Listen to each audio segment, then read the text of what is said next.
السلام علیکم ورحمۃ اللہ تعالی وبرکاتہ۔ مرکز اہل سنت جامعہ رضویہ منظر اسلام کے یوٹیوب چینل ہم سبق درس نظامی میں آپ کا خیر مقدم ہے۔ پیارے بچوں، جنہوں نے اب تک ہمارے چینل کو سبسکرائب نہیں کیا ہے وہ ضرور سبسکرائب کر لیں اور بیل آئیکن یعنی گھنٹی بھی بجا دیں تاکہ ہر ویڈیو کی نوٹیفیکیشن اطلاع اپلوڈ کرتے ہی آپ تک پہنچ جائے، اور اپنے ساتھیوں سے بھی شیئر کریں، شیئر کرنا نہ بھولیں تاکہ ان کو بھی فائدہ حاصل کرنے کا موقع ملے، اور بات پسند آئے تو لائک بھی کیا کریں اور اپنے قلبی تأثر کو ضرور کمنٹ کر کے بتائیں۔ پیارے بچوں، کھول لیتے ہیں اپنی کتاب مناظرہ رشیدیہ اور کچھ عبارت پڑھ لیتے ہیں۔ بسم اللہ الرحمن الرحیم۔ فَإِنِ اتَّحَدَ دَلِيلَاهُمَا بِأَنِ اتَّحَدَ فِي الْمَادَّةِ وَالصُّورَةِ جَمِيعًا كما في المغالطات العامة الورود أو صورتهما فقط بأن اتحدا في الصورة فقط بأن يكون على الضرب الأول من الشكل الأول مع اختلافهما في المادة، فمعارضة بالقلب أي إن اتحدا دليلهما، ومعارضة بالمثل إن اتحد صورتهما، وإلا أي إن لم يتحدا لا صورة ولا مادة فمعارضة بالغير إلى آخر العبارة۔ پیارے بچوں، آج کے سبق میں معارضہ کی تینوں قسموں کی تعریفیں بیان کر رہے ہیں صاحب کتاب۔ معارضہ کسے کہتے ہیں؟ اس کو ہم نے اس سے پہلے سبق میں پیش کیا تھا کہ معارضہ کہتے ہیں دلیل قائم کرنا اس کے خلاف پر جس پر خصم نے دلیل قائم کی ہے، یعنی خصم کے مدعا کے خلاف پر دلیل قائم کر دینا، یہ معارضہ ہے۔ مدعی نے اپنے دعوے کو کسی دلیل سے ثابت کیا یا اس کی نفی کی، اس کے خلاف کو دلیل سے ثابت کر دینا، یہ معارضہ ہے۔ معارضہ تین قسم کا ہوتا ہے: معارضہ بالقلب، معارضہ بالمثل، معارضہ بالغیر۔ معارضہ بالقلب، قلب کا معنی ہوتا ہے پلٹ دینا، یعنی مدعی نے اپنے دعویٰ کو جس طرح کی دلیل سے ثابت کیا ہے یا اس کی نفی کی ہے، بالکل اسی طرح کی دلیل سے، ہو بہو اسی طرح کی دلیل سے اس کے خلاف کو ثابت کر دینا، یہ معارضہ بالقلب ہے۔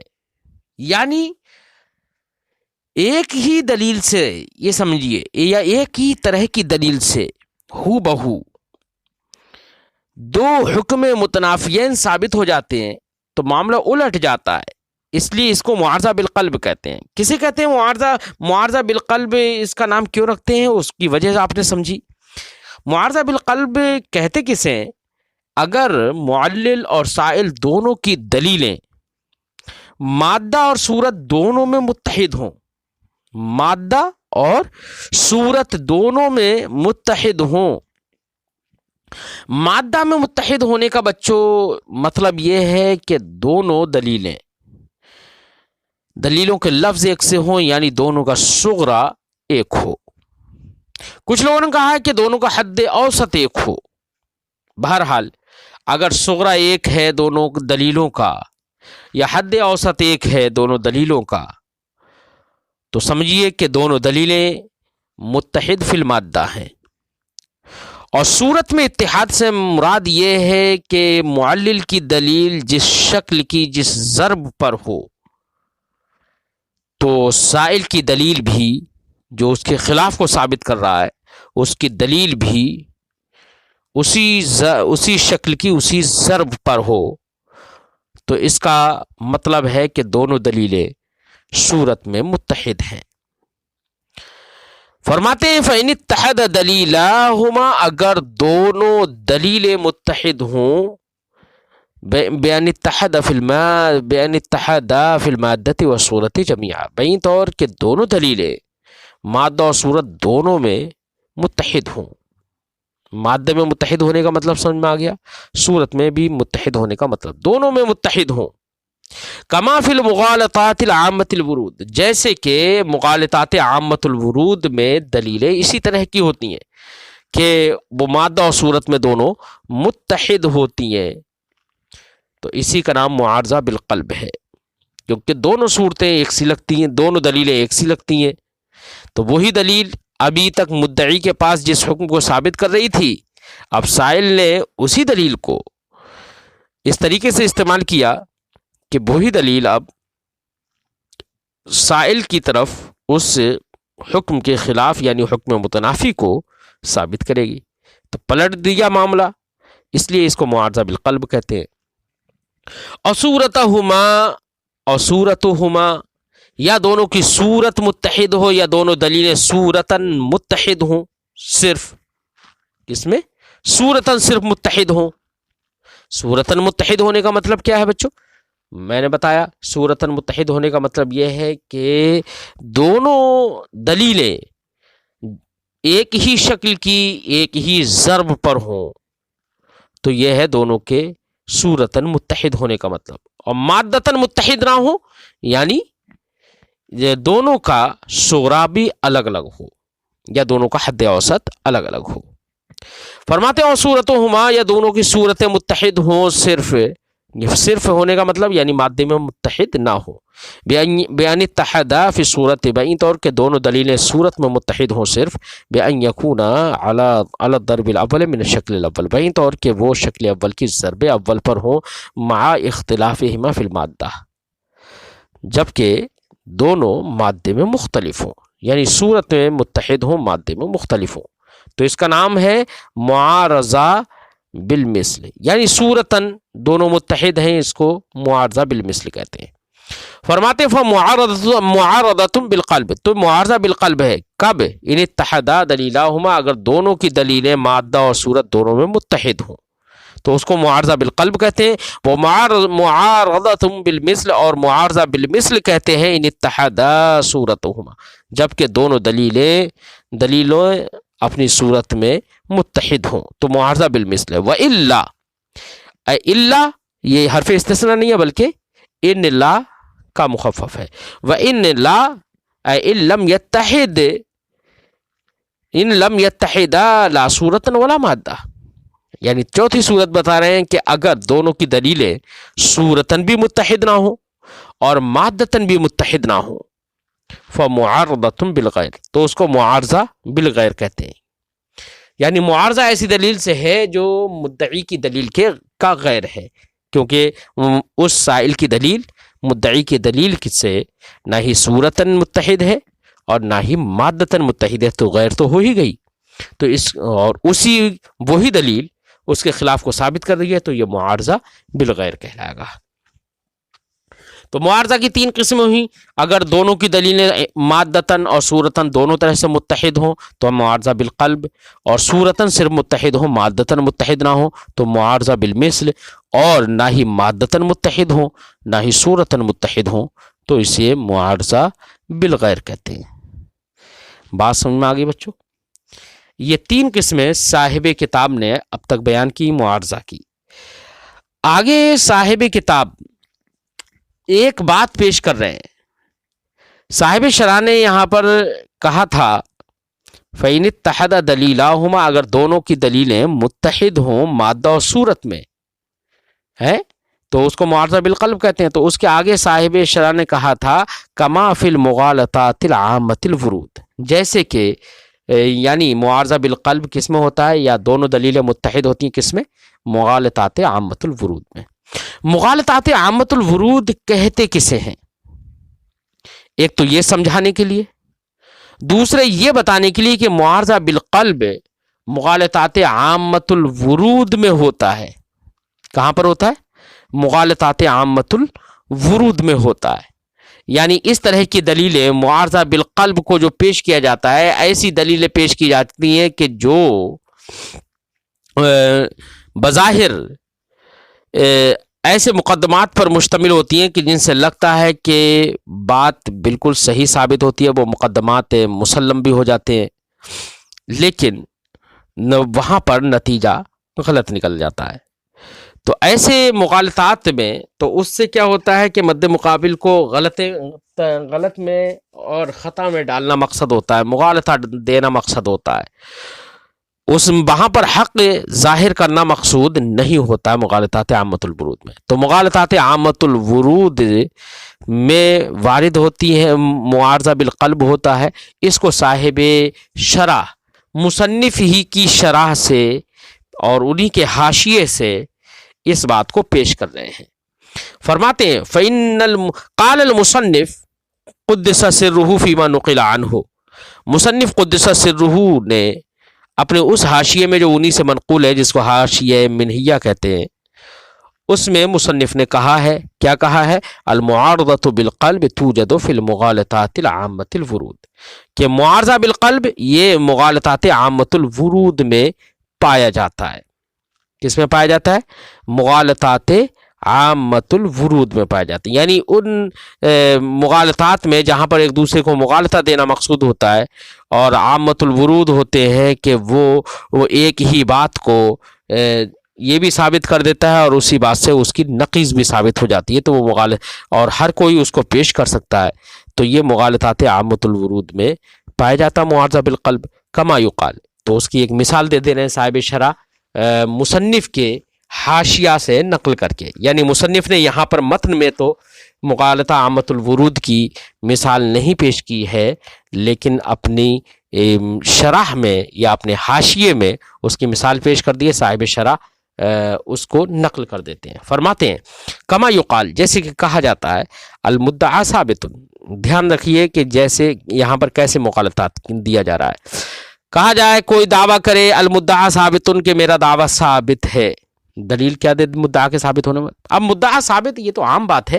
اب مدعا کی جگہ پر آپ کچھ بھی لے کر آ سکتے ہیں. آپ مثال کے طور پر یہ بھی کہہ سکتے ہیں النبی صلی اللہ علیہ وسلم عالم بالغیب. یہ آپ کا دعویٰ، یہ نبی صلی اللہ علیہ وسلم عالم بالغیب ہیں، یہ آپ کا دعویٰ ہے اور اس کے لیے آپ کہیں المدعا ثابت کہ میرا مدعا یہ ثابت ہے. دلیل کیا دیں؟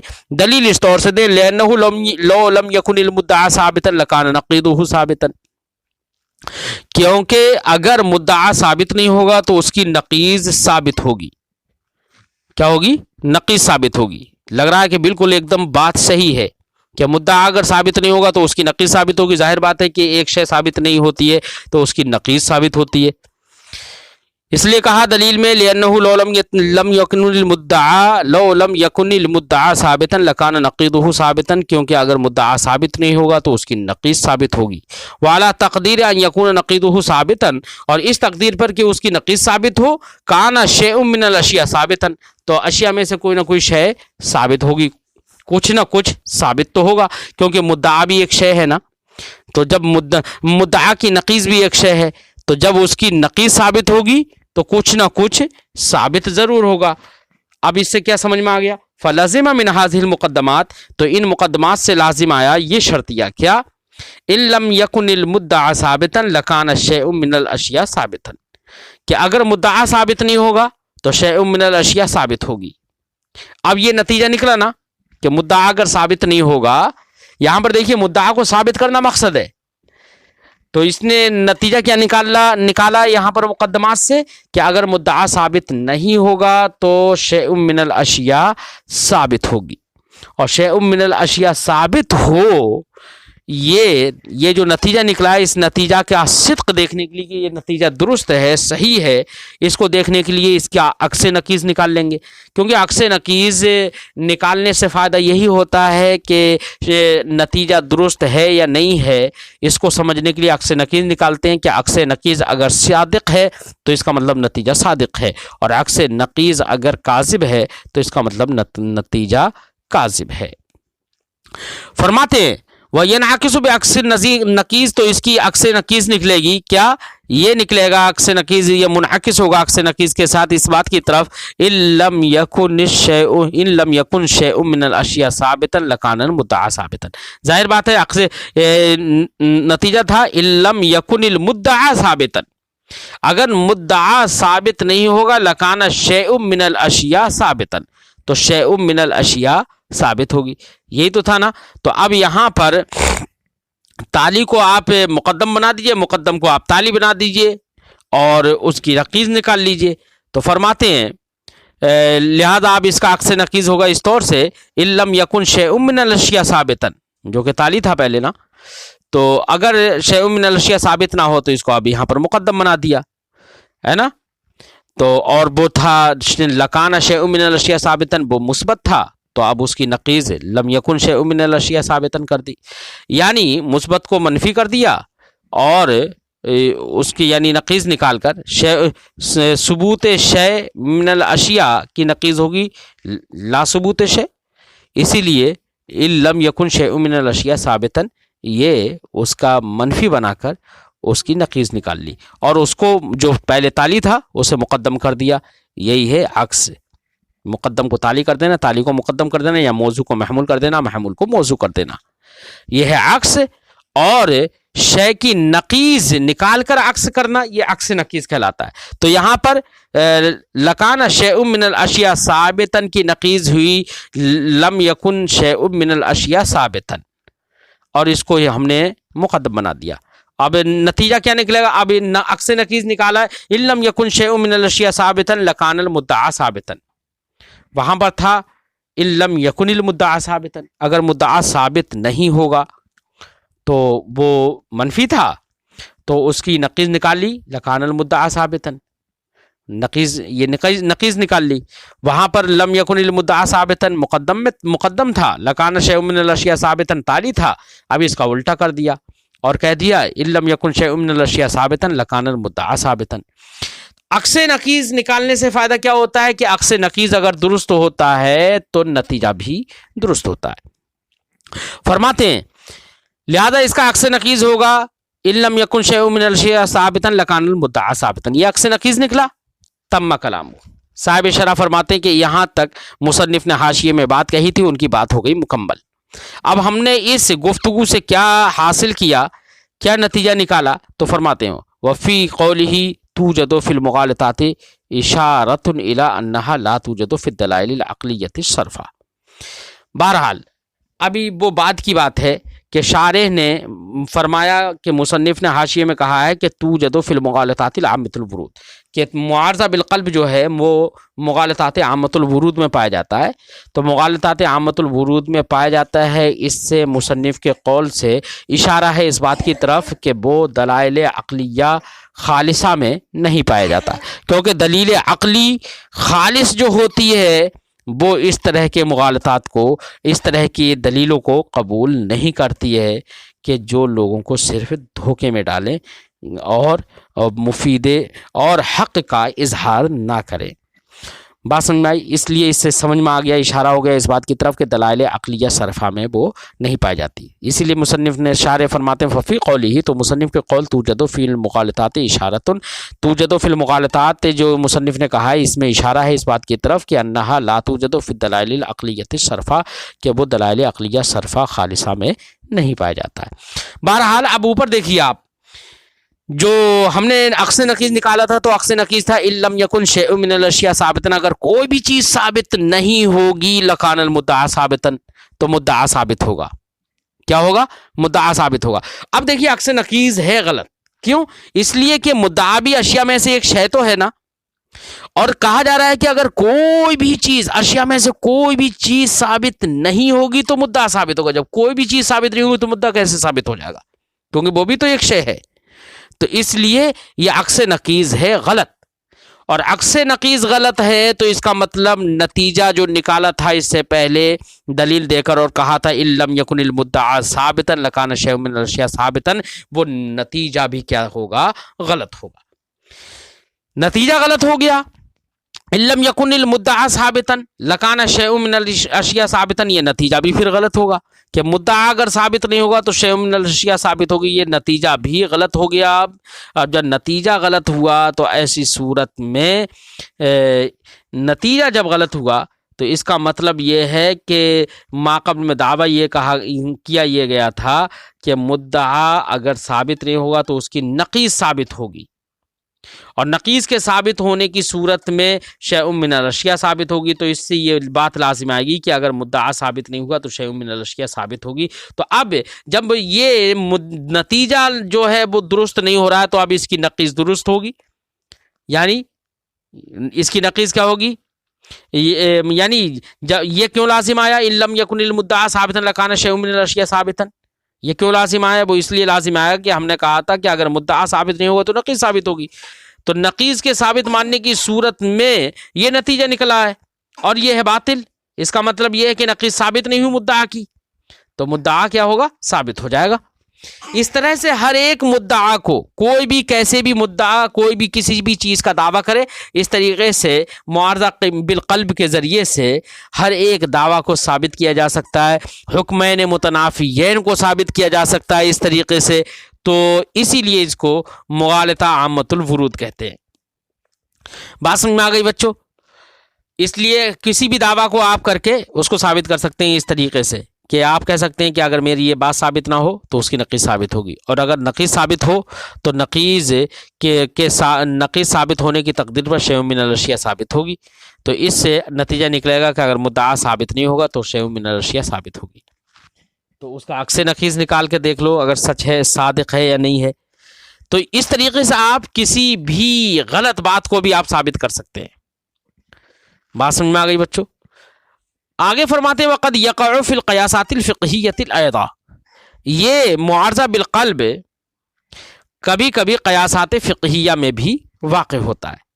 یہ اب آپ کو یہ سمجھنا ہے، ماقبل میں جو مثال دی تھی کہ لِأَنَّهُ لَوْ لَمْ يَكُنِ الْمُدَّعَى ثَابِتًا لَكَانَ نَقِيضُهُ ثَابِتًا، یہ تھا صغرا، کیا تھا؟ یہ تھا صغرا، اور کبرا کیا تھا؟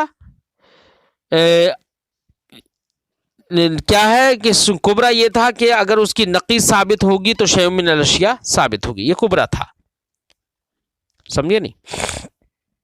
بہرحال شکل اول سے تھا وہ استدلال، صورتاً بھی متحد تھے اور اس میں صغرا میں بھی اتحاد تھا۔ بہرحال اب آگے مثال دے رہے ہیں ایسی کہ جس میں معارضہ بالقلب قیاسات فقہیہ میں پایا جاتا ہے۔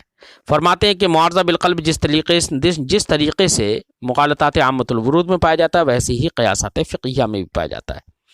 قیاسات فقہیہ میں پایا جاتا ہے، اس کی ایک مثال دے رہے ہیں، کما اذا قال الحنفی، جیسے کہ کسی حنفی نے کہا۔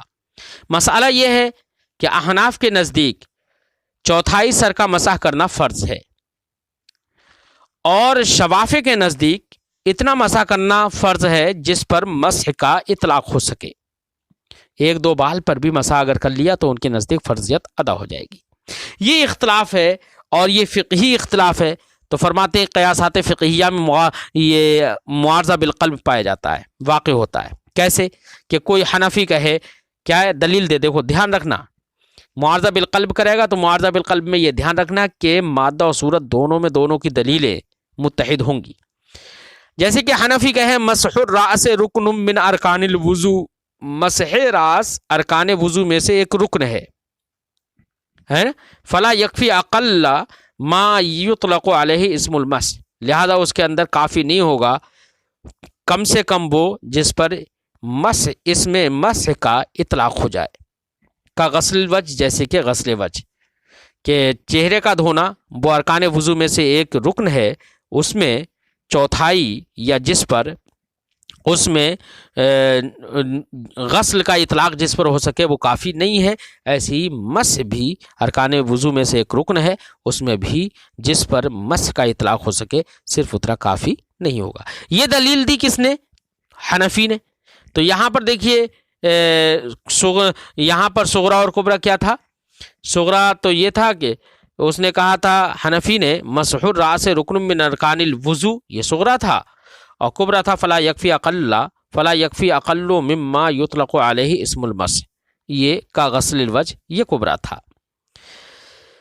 لہذا نتیجہ کیا نکلے گا اس کا؟ نتیجہ یہ نکلے گا کہ دیکھو آپ مسح الراس رکن من ارکان الوضو یہ ہو گیا، فلا یکفی اقل مما یطلق علیہ اسم المسح کا غسل الوجہ، لہذا یہ ہوگا مسح الراس لا یکفی ما یطلق علیہ اسم المسح کا غسل الوجہ، یہ اس کا نتیجہ نکلے گا۔ اب شافعی معارضہ کرتے ہوئے کہے کیا؟ بالکل دیکھیے یاد رکھنا کہ یہاں پر جو صغرا ہے وہی کبرا وہی صغرا شافعی رکھ دے، اور کہے فیقول شافعی معارضاً، تو شافعی معارضہ کرتے ہوئے کہے کیا، المسح رکن منہا اے من ارکان الوضو، مس ارکان وضو میں سے ایک رکن ہے. تو دیکھو صغرا بعینہا اس نے رکھ دیا وہی. فلا یقدر بالربع کا غسل الوجہ، تو اب اس کو چوتھائی سے مقدر نہیں کیا جا سکتا. جب ارکان وضو میں سے ایک رکن ہے تو اس کو چوتھائی سے مقدر اور متعین نہیں کیا جا سکتا، اس میں یہ تعین نہیں کی جا سکتی کہ چوتھائی کرنا فرض ہے. کا غسل الوجہ، جیسے کہ غسل وجہ.